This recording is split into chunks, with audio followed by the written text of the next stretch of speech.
Well, this morning we are talking about the increase of use and abuse of alcohol during the pandemic. It's part of our continuing mental health series, Maryland Peace of Mind. And joining us this morning is Dr. Christopher Welsh. She is a psychiatrist with the University of Maryland School of Medicine. Good morning. Thanks for joining us. Great. Thanks for having me. All right, well, I'm going to raise my hand and say that the corkscrew and my family had probably a pretty unhealthy relationship for the past, at least for the first few months of the pandemic. And that's like so many people across the globe. Yeah, definitely. Every country was seeing it, and certainly here. Um, yeah, early on, it was, different places actually decided, and some countries didn't decide to make liquor stores and alcohol, a premium, looking at those as essential as we did here. But yeah, it was a combination of stress, isolation. There were some people that reported that they decreased, but most studies have been done showing anywhere from 25 to 60 or more percent of people said they were drinking more during the pandemic. And clearly a coping mechanism to deal with so much stress and uncertainty. Hmm. Yeah. And we know that across the board, younger people were really more affected at first, at least. Well, why do you think that is? Well, I think just alterations in their lifestyle. What's been really interesting is not only younger people drinking more, but we are seeing more development of really severe liver problems in younger people, which prior was pretty atypical to see that in somebody in their 20s, but more and more, and again, this is across the country where more people in their 20s or 30s are developing significant liver problems. Also more women. Women had been all coming up kind of compared to men prior, but during the pandemic saw that number even go further up. And what do you think accounts for that specifically? I mean, a lot just stressors, childcare issues.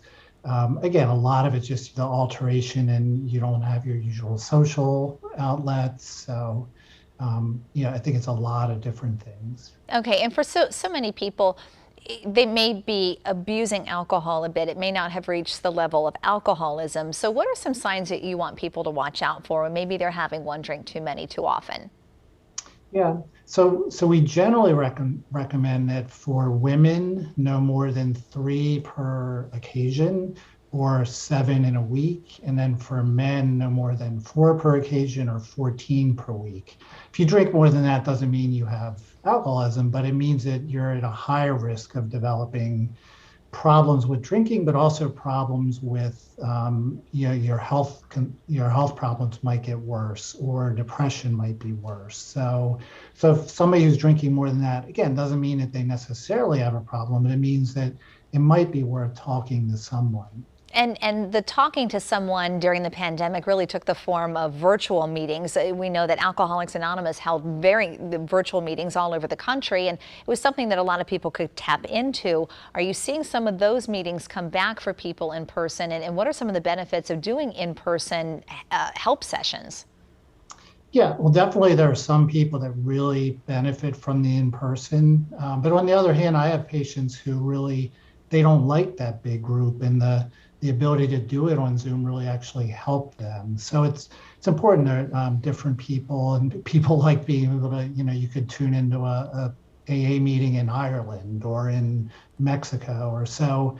So there, that flexibility. So a number of meetings have gone back to being online, but now many of them are actually doing virtual, and it's a combination. So it's in person, but then you can also Zoom into it and be a part of it virtually. So drinking is a really touchy subject with a lot of people. How do you suggest that you would broach that subject with a family member or close friend that you truly care about, that you are concerned about? Yeah, well, I think the words you're using. So you really want to approach it out of concern, and really important to not sound like you're judging. So you're just you're bringing up what you've noticed, that that they seem to be drinking more, that it's affecting their mood, that it's, whatever you're kind of noticing that's concerning to you. But bring it up again in a non-judgmental way and really, bringing it as of really concern for them. Okay, and do you find that most people, they generally know if they are drinking too much?